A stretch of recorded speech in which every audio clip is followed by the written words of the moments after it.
1절 2절을 하면 1장 1절 2절은 1장 2절 1장 1절 2절 말씀처럼 다소 길고 다소 복잡한 문장으로 시작하고 있지만 그 핵심은 딱 한 문장으로 분명하게 알 수 있습니다. 하나님께서 이 모든 날 마지막에는 아들을 통하여 우리에게 말씀하셨다. 이것이 전체 문장의 중심뼈대가 되겠습니다. 여기서 강조되는 것이 세 가지입니다. 첫째는 하나님께서 말씀하시는 하나님이라는 사실입니다. 두 번째는 아들에 대한 강조가 되겠습니다. 세 번째는 이 모든 날 마지막에 라는 종말론적인 시점인 것입니다. 먼저 그러면 하나님이 말씀하시는 하나님에 대해서 알아보도록 하겠습니다. 하나님은 언제나 우리들에게 말씀하시는 분으로 계셨습니다. 그래서 그 하나님의 말씀은 우리가 흔히 하나님의 계시라고 말하고 있는 것입니다. 그러니까 하나님은 자기 자신을 계시하시는 분이십니다. 하나님의 계시로 말미암아 그래서 우리가 하나님을 알게 되는 것이고 하나님께서 마련하신 그 구원과 약속들의 수혜자, 은혜를 받는 자가 되는 것입니다. 만일 하나님께서 말씀하지 않으신다면 우리는 전혀 하나님을 알 수 없는 것입니다. 그리고 그 구원에도 역시 참여할 수도 없는 것입니다. 그런데 이 계시는 그냥 한두 번에 그치는 그런 간헐적인 현상이 아니라는 것입니다. 하나님은 정말 창조 이래로 지속적으로 자신을 이렇게 계시해 오셨습니다. 우리 조상들의 시대, 곧 구약 시대에는 그 계시의 중요한 통로가 주로 선지자들이었습니다. 과거에 하나님께서는 선지자들을 통해서 자신의 계획과 뜻을 부단히 밝혀 오셨습니다. 그래서 여기에는 선지자들이 밝힌 부분에는 여러 부분도 있고 여러 모양도 있다고 했습니다. 여기서 여러 부분이라는 것은 바로 계시의 내용과 관련된 표현이 되겠습니다. 우리 몸에 여러 부분, 여러 장기가 있듯이 하나님 말씀에 계시의 말씀에도 여러 부분이 있다는 것입니다. 하나님께서는 자신의 뜻을 한순간에 한 사람에게 모두 다 알려주지는 않으셨습니다. 또 그 어떤 선지자라도 하나님의 뜻을 한꺼번에 다 받아서 전달할 수는 없었던 것입니다. 매우 원대한 우리 하나님의 계획과 뜻은 여러 부분에 걸쳐서 여러 시대에 조금씩 전해질 수밖에 없었던 것입니다. 그뿐만 아니라 이 하나님의 생각과 뜻을 알려주는 방법도 여러 가지, 곧 여러 모양이 있다고 했습니다. 어떤 선지자에게는 말씀을 직접 주시기도 하였습니다. 또 어떤 선지자에게는 꿈을 사용하기도 하셨습니다. 또 꿈의 해석을 통해서 말씀하시기도 하셨습니다. 때로는 역사나 자연의 현상도 사용하셨습니다. 때로는 일상적이나 초자연적인 표적들을, 기적들을 사용하셨습니다. 이렇게 하나님께서는 이 모든 것보다, 그런데 이런 모든 방법보다 더 좋은 방법을 계획하고 계셨다는 것입니다. 그것이 곧 그 아들을 통하여 말씀하시는 방법입니다. 그래서 두 번째로 강조되는 점이 아들이라는 단어가 되겠습니다. 이 아들이 하나님의 모든 계시의 말씀의 정점에 해당한다는 것입니다. 이 아들을 통한 계시에는 여러 부분과 여러 모양, 선지자들처럼 여러 부분과 여러 모양이 필요가 없다는 것입니다. 왜냐하면 하나님의 뜻을 단번에 그리고 온전히 전달할 수 있는 분이시기 때문입니다. 이 아들이 하나님께서 선지자를 통해서 오랫동안 해오셨던 말씀의 성취인 것입니다. 하나님께서는 우리의 구원과 하나님과의 온전한 관계 회복을 위해서 이 아들을 보내시겠다고 선지자들에게 계속해서 일러 주셨습니다. 그리고 선지자들에게 짐승을 통한 제사나 속죄 방식을 알려주실 때에도 이 아들을 항상 늘 염두에 두셨다는 것입니다. 또 성전 예배를 지시하실 때에도 이 아들 안에서의 온전한 예배를 늘 생각해 오셨습니다. 그래서 때가 오매 마침내 이 아들이 이 땅에 오셨습니다. 신약의 성도들은 이 아들 안에서 하나님의 구원을 이제 실제적으로 맛보는 특권을 누릴 수 있게 되었습니다. 이것이 얼마나 큰 특권인지 모릅니다. 믿음의 조상들이 다 바로 이 특권을 누리기를 원하고 원했지만 하나님의 때가 이르기 전에는 그저 소망으로만 바라보았을 뿐인 것입니다. 그러나 신약시대의 성도들은 이것을 실제로 누리는 시대에 태어난 것입니다. 그러니까 얼마나 감사한지 모르는 것입니다. 그런데 히브리서 전문에서부터 예수 그리스도를 아들 이렇게 소개하는 것은 히브리서 전체 내용을 고려할 때 대단히 중요한 포석이 되겠습니다.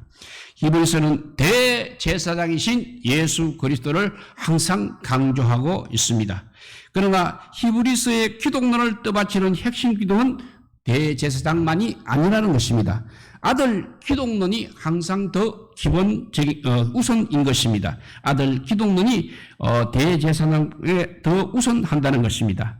우리의 대제사장이 하나님의 아들이 아니라면 우리는 그에게서 인간 대제사장 이상의 어떤 것을 기대할 수 없는 것입니다. 하나님 예수님이 아니어도 인간 대제사장들을 우리가 얼마든지 찾을 수 있는 것입니다. 하지만 하나님의 아들 대제사장은 올리원입니다. 오직 예수님밖에 없는 것입니다. 예수님이 신분상 하나님의 아들이기도 하고 직무상 우리를 위한 대제사장이 되지 못한다면 우리는 예수님에게서 실질적인 도움을 기대하기는 어려울 것입니다. 그러므로 예수님께서 우리의 가장 완벽한 대제사장이 되시기 위해서 대제사장이시기 위해서 하나님 아들이어야 한다는 것입니다. 또한 우리를 도우시기 위해서 우리의 연약을 다 취하고 계신 것입니다.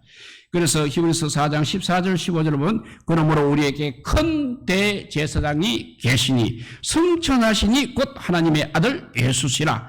우리가 믿는 도리를 굳게 잡을지어다. 우리에게 있는 대제사장은 우리의 연약함을 동정하지 못할 리가 아니요 모든 일에 우리와 똑같이 시험을 받으신 이로되 죄는 없으시니라 했습니다. 아들이시면서 동시에 대제사장이신 예수님만이 가장 완벽한 하나님의 말씀인 것입니다. 그리고 세 번째 아들까지 했고 이제 세 번째는 강조되는 것이 이 모든 날 마지막에라는 문구가 되겠습니다. 이 문구는 과거 선지자들을 통해 말씀하시면 예적과 대비가 되는 것입니다. 이 모든 마지막은 메시아 예수님께서 오신 바로 그 시대를 가리키고 있는 것입니다. 선지자들이 그동안 늘 예고해왔던 여호와의 날 혹은 그날이 그날인 것입니다. 물론 그날은 선지자들의 언급과는 다소 다른 방식으로 찾아오기는 했습니다. 요엘 선지자가 예고하였던 것처럼 주의 크고 영화로운 날이 이르기 전에 해가 변하여 어두워지고 달이 변하여 차게 되리라는 말씀은 불과 같이 임한 성령의 오심 속에서 1차적으로는 성취가 되었습니다. 그래서 베드로는 이와 같은 요엘의 말씀을 인용하면서 선지자가 말한 그 후에라는 문구를 의도적으로 말세라고 바꾸었습니다. 다시 말해서 예수 그리스도께서 높임을 받으신 일, 즉 성귀의 결과로 이제 성령이 오신 이 시대가 곧 말세라는 것입니다. 베드로는 이미 마지막 날들의 시대 속에서 살고 있었던 것입니다. 오늘 우리도 마찬가지로 말세에 살고 있는 것입니다. 우리는 예수 그리스도의 오심 이후로부터는 이제 마지막 날들을 살고 있는 사람들이 되는 것입니다. 이 시기는 선지자들이 예고하였던 그들의 성취의 날이면서도 동시에 또 아직 그 완성을 기다리며 살아가는 그런 시기인 것입니다. 우리는 이 톡톡한 마지막 날들을 살아가고 있는 것입니다. 또한 이 마지막 날들의 최고의 선물 곧 예수님의 하나님의 계시의 정점이신 아들을 통하여서 우리는 말씀을 받고 누리고 있는 것입니다. 그래서 히브리서는 예수님께 돌리는 몇 가지 놀라운 표현들을 통해서 하나님 아들로서의 예수 그리스도의 지위가 얼마나 놀라운 것인지를 잘 표현해주고 있습니다. 우선 예수 그리스도는 창조 세계와 모든 피조물과 관련하여 만유의 상속자요 창조의 중재자이십니다. 세상의 모든 것이 다 예수 그리스도로 말미암아 지음을 받았다는 것입니다. 존재하는 모든 것이 예수 그리스도를 통하지 않고는 하나도 존재할 수 없었다는 것입니다. 그러므로 모든 만물은 예수 그리스도를 통하여 하나님의 창조의 영광을 회복할 수 있는 것입니다. 또한 아들 예수 그리스도는 성부 하나님과의 관계에서 하나님의 영광의 강체요 하나님의 본체의 형상이신 분이십니다. 여기서 광채란 말은 광원에서 발산하는 빛을 가리킵니다. 그래서 우리 하나님을 영광의 광원이라고 한다면 예수 그리스도는 그 영광을 드러내는 빛인 것입니다. 그래서 이 광원과 광채는 작용이 다를 뿐 그 성질은 전혀 다르지 않다는 것입니다. 그런 점에서 예수 그리스도는 하나님의 본체의 형상이시기도 하신 것입니다. 본체란 것은 특히 삼위일체론에서도 많이 쓰이는 단위로 본질을 말하는 것입니다. 이 예수 그리스도는 하나님의 본질을 드러내서 이제 구체화하시는 형상이신 것입니다. 이 아들 예수 그리스도 안에서 우리는 하나님이 과연 어떤 분이신지 가장 생생하게 알고 경험할 수 있는 것입니다. 나아가서 이 아들 예수 그리스도는 그 사역의 측면에서 능력의 말씀으로 만물을 붙드시는 분이십니다. 그래서 예수 그리스도 그분이 바로 만물의 운영자라는 뜻이 되겠습니다. 모든 만물은 예수 그리스도에 의해 지속적으로 유지가 됩니다. 또한 예수 그리스도의 은혜의 공급을 받게 되는 것입니다. 그리고 예수님은 죄를 정결하게 하는 일을 하시고 높은 곳에 계신 지극히 크신 이의 우편에 앉아 계십니다. 예수님께서 이 세상에 오신 목적은 우리의 죄를 대속하시기 위함인 것입니다. 예수 그리스도는 우리를 사랑하사 구원하시기를 원하시는 하나님의 뜻에 따라 죽기까지 순종하셨습니다. 그 결과 우리를 하나님의 거룩한 자녀가 되게 하셨습니다. 이 모든 사역을 다 이루시고 성취하신 예수님께서는 지금도 하나님의 우편 보좌에 앉으셔서 우리를 위하여 대제사장으로 섬기고 계십니다. 이런 귀한 아들이 우리의 구원자가 되시는 것입니다. 히브리서는 이 예수님을 우리와 간결하여 여러 가지 다른 이름으로 부르고 있습니다. 그는 우리의 구원의 창시자이십니다. 우리가 지나가야 할 고난의 길을 우리 앞에 먼저 헤치고 구원을 확보해 주신 분이라는 의미가 되겠습니다. 또한 우리를 구원하시는 이이십니다. 휘장한 하늘 성수에서 또 앞서가신 분이십니다. 또 예수 그리스도는 하나님께서 우리와 맺으신 더 좋은 언약의 보증이 되시는 분이십니다. 이 하나하나의 이름이 너무나 귀하고 귀한 것입니다. 다만 여기서 이제 강조하고자 하는 것은 우리를 위하여 이 모든 확실한 은혜와 혜택을 확보하여 주신 분이 다름 아닌 하나님의 아들이라는 사실이 되겠습니다. 예수 그리스도는 우리가 하나님께 나아가는 유일하고도 가장 확실한 통로인 것입니다.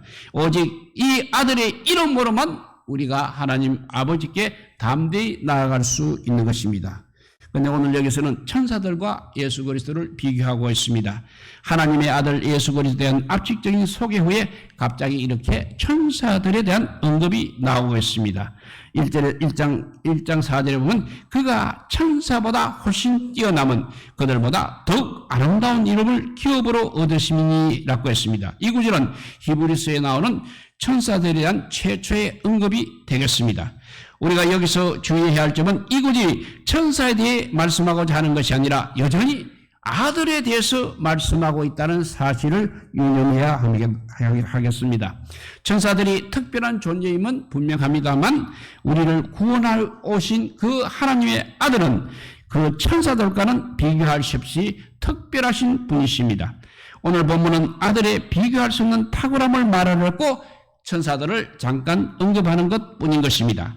하나님께서는 어떤 천사에게도 아들이라는 이름을 주시지 않으셨습니다. 그러나 예수 그리스도에게는 아들이라는 이름을 주셨습니다. 그 중에서 맏아들이라고까지 하셨습니다. 이 맏아들은 골로새서 1장 15절에서 모든 피조물보다 먼저 나신 이로 번역된 단어와 동일한 것입니다. 오늘 히브리서 1장 6절에 보면 그가 맏아들을 이끌어 세상에 다시 들어오게 하실 때라는 문구는 번역을 조금 다르게 할 필요가 있습니다. 여기서 세상은 일반적으로 가리키는 세상을 일반적으로 세상을 가리킬 때 사용하는 코스모스 세상이 아니라 오이쿠메네라는 세상입니다. 이것은 2장 5절에 장차 올 세상에서 쓰인 단어가 동일한 단어가 되겠습니다. 곧 예수 그리스도께서 상속하신 영원한 세계, 그 세계를 가리키고 있는 것입니다. 그렇다면 예수 그리스도를 세상에 이끌어 드린다는 것은 예수님의 초림이나 재림이 아니라 천상세계로의 승기와 관련된 표현이 되겠습니다. 그래서 또한 다시라는 부사도 들어오게라는 동사에 연결되는 것이 아니라 6절 맨 끝에 놓인 말씀하시며라가 연결이 되는 것입니다. 그러므로 이렇게 번역하면 좋습니다. 그가 맏아들을 천상세계에 이끌어 드리실 때 다시 말씀하시기로 이라는 방식으로 번역하면 의미가 더 뚜렷해지는 것입니다.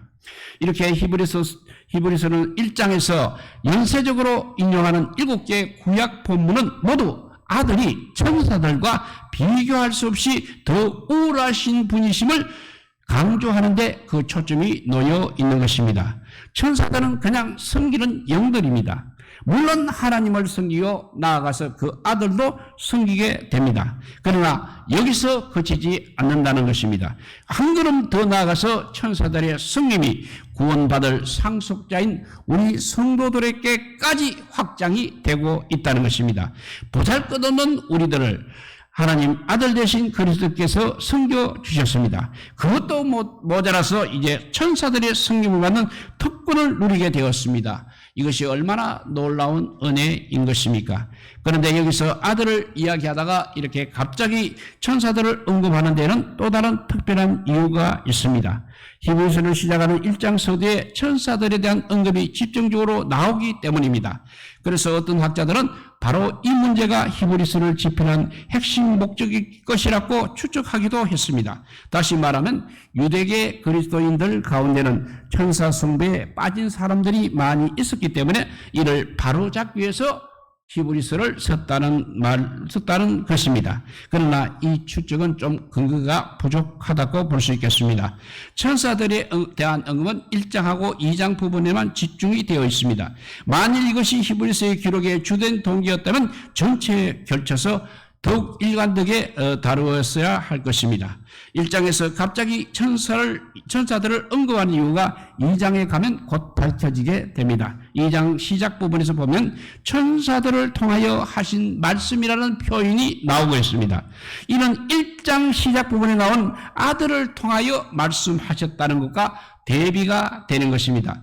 천사들을 통하여 하신 말씀은 바로 유대인들의 율법을 가리키는 고유한 표현 방법인 것입니다. 신명기 33장 2절은 모세가 율법을 받을 때의 정황을 언급하고 있습니다. 거기에 보면 시내산 강립 때 하나님께서 대동하셨던 무리가 나옵니다. 히브리 텍스트는 이를 1만 성도라고 그렇게 언급을 하고 있지만 헬라어 번역인 70인용은 그와 함께한 천사들이라고 표현을 하고 있습니다. 히브리 수신자들은 헬라어로 번역된 구약 성경에 익숙했기 때문에 이 70인역 텍스트에 의하여 모세가 율법을 받을 때 천사들과 함께 하였다고 이해를 하고 있습니다. 이러한 이해는 헬라어를 모국어로 사용하였던 스데반 집사님에게도 찾아볼 수 있는 것입니다. 심지어 바울 사도도 이 이해를 공유하고 있었던 것입니다. 천사들을 통하여 하신 말씀, 곧 율법의 말씀도 하나님의 법입니다. 그래서 막강한 효력이 있는 것입니다. 따라서 이 율법을 어길 때에도 합당한 보응을 받게 되는 것입니다. 이처럼 낮은 차원의 말씀도 무시할 수 없는 큰 힘을 가지고 있는 것입니다. 그런데 하물며 천사와 비교할 수 없이 우월하신 아들을 통하여 하신 말씀이면 어떠하겠습니까? 그 효력이 크지 않을 수 없는 것입니다. 이 모든 마지막에 우리가 받은 말씀은 천사들이 아닌 아들을 통하여 주신 말씀이라는 것입니다. 그러므로 우리는 정말 이 귀한 말씀을 더 신중하게 듣고 그 말씀을 따라서 살지 않으면 안 되는 것입니다. 히브리서가 천사들을 언급하는 이유가 바로 여기에 있는 것입니다. 새 언약 성도들에게 말씀의 새 차원이 시작되었다는 사실을 상기시키기 위해서 천사들을 동원했던 것입니다. 이제 첫 번째 경고가 나옵니다. 이제 신약 시대의 그리스도인들은 말씀 완성의 시대에 살고 있습니다. 모든 구약의 조상들이 소망하던 그것을 이제 현실로 누리게 되었다는 것입니다. 신약의 그리스도인들은 이제 구속사 과정에서 최고의 특권을 누리고 있습니다. 이것의 가치를 우리가 최고의 특권을 누리고 있다는 가치를 우리가 잘 알아야 하는 것입니다. 우리는 구약 예언들의 성취의 시대에서 살고 있는 것입니다. 이 최고의 수준의 말씀을 들은 사람들인 것입니다. 그래서 어떻게 보면 우리는 모세보다 엘리야보다 더 큰 특권을 누리고 있는 것입니다. 또 에레미야나 에스겔 같은 위대한 선지자들도 우리에게 부러워할 선지자들도 부러워할 은혜를 우리가 누리고 있다는 것입니다. 동시에 반대로 우리에게는 더 큰 책임이 따르고 있는 것입니다. 이 구원의 말씀을 이 혼란시는 종말의 시대에서 잘 지켜나가야 할 책임이 있다는 것입니다. 그래서 우리가 처한 상황은 매우 독특한 것입니다. 우리는 메시아이신 예수 그리스도의 오심으로 말미암아 이미 시작된 종말의 시대에 살고 있습니다. 메시아에 대한 구약의 모든 예언이 예수 그리스도의 오심으로 다 성취되었습니다. 그러나 성취되고 난 뒤에 우리는 아직도 그 완성은 기다려야 할 상황에 놓여 있는 것입니다. 이 완성은 이미 성취된 것의 완성을 말하고 있는 것입니다. 그래서 성취 속의 기다림이라는 이 독특한 상황이 우리들에게 만들어진 것입니다. 정작 예수 그리스도께서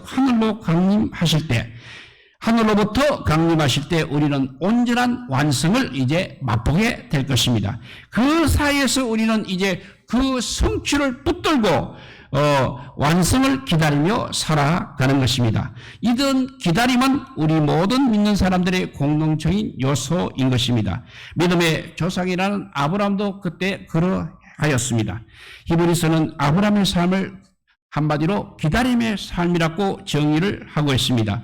아브라함은 믿음의 기다림을 통해서 약속을 기업으로 받은 사람들의 모델인 것입니다. 또한 땅 위에서 임시초소인 장막에 거하며 자신을 외국인과 나그네로 고백하였던 사람들의 원조이기도 한 것입니다. 그리스도인들은 아브라함의 삶의 모습을 따라 세상 속에서 나그네로 기다림의 사람으로 살아가고 있는 것입니다. 그러나 이 기다림은 결코 막연한 기다림은 아니라는 것입니다. 왜냐하면 믿음의 창시자요 종결자가 되신 예수 그리스도께서 이미 그 완성의 자리에 도달해 계시기 때문인 것입니다. 우리가 할 일은 그리스도 안에서 우리에게 주신 믿음의 담대함을 잘 견지해 나가는 것입니다. 곧 예수 그리스도의 피로 말미암아 천상의 장소 하나님의 보좌 앞에 나아가는 담대함을 매 순간 누리면서 계속 우리가 인내의 삶을 살아가야 되는 것입니다. 이 대담한 끝에는 하나님의 큰 상이 있는 것입니다. 결론적으로 이 상의 고찰을 볼 때 우리는 히브리서의 기록 목적을 잘 포착할 수 있을 것입니다. 천사를 통해서 이스라엘 백성들에게 주신 율법의 말씀도 그 효력이 막강합니다. 그렇지만 하물며 아들을 통해서 주신 이 구원의 말씀이야말로 얼마나 더 그 효력이 막강하겠습니까? 우리에게 주님께서 친히 일러주시고 하나님께서 성령과 더불어 증언하여 주신 그 구원의 말씀에 놀라운 특권이 우리들에게 주어졌음을 깨달으며 우리는 살아가야 하는 것입니다. 히브리서 전체는 우리가 오늘의 말세의 성도가 얼마나 놀라운 특권을 누리고 있는 사람인지를 먼저 알려줍니다. 이어서 그 특권에 부합한 삶을 살도록 우리가 얼마나 힘써야 하는지를 촉구하는 방식으로 히브리서는 구성이 되어 있습니다.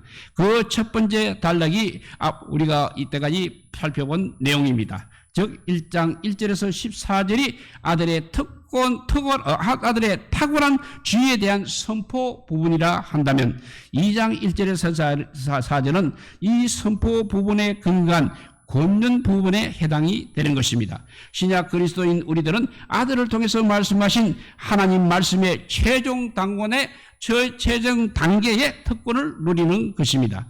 이 모든 특권은 그 옛날 구약시대의 선지자들보다도 또 천사들보다도 우월하신 하나님의 아들 예수 그리스도의 덕분에 우리가 누릴 수 있게 되었던 것입니다. 이제 우리는 이 귀한 특권을 받은 사람답게 믿음 위에 더욱 굳건히 서서 유혹과 도전의 물결을 따라 표류하는 배처럼 그렇게 흘러 떠내려가지 않도록 주의하며 살아야 되겠습니다. 이것이 성취의 시대에 사는 우리 그리스도인들의 즐거운 기다림의 삶의 모습이라 하지 않을 수 없는 것입니다. 우리가 모두 마지막 날 주님 오시는 그날 우리가 준비하는 신부의 모습으로 살아가는 우리 모두가 되시기를 주님의 이름으로 축복드립니다. 기도하겠습니다. 사랑의 하나님 감사합니다. 우리가 비록 예수 그리스도를 아버지 오심을 기다리고 있지만 그 옛날 누구보다도 더 큰 특권을 누리고 있다는 사실을 감사하면서 세상 끝날까지 이 말씀 붙들고 살아가는 저희들 되게 하여 주시고 이 말씀의 완성의 성취를 바라보며 기다릴 때 우리 믿음이 조금 더 흔들리지 않도록 주님께서 인도하여 주시옵소서. 이 모든 말씀 아무 공감서나 우리 구주 예수 그리스도 이름으로 기도드리옵나이다. 아멘. 예, 우리 찬송가 80장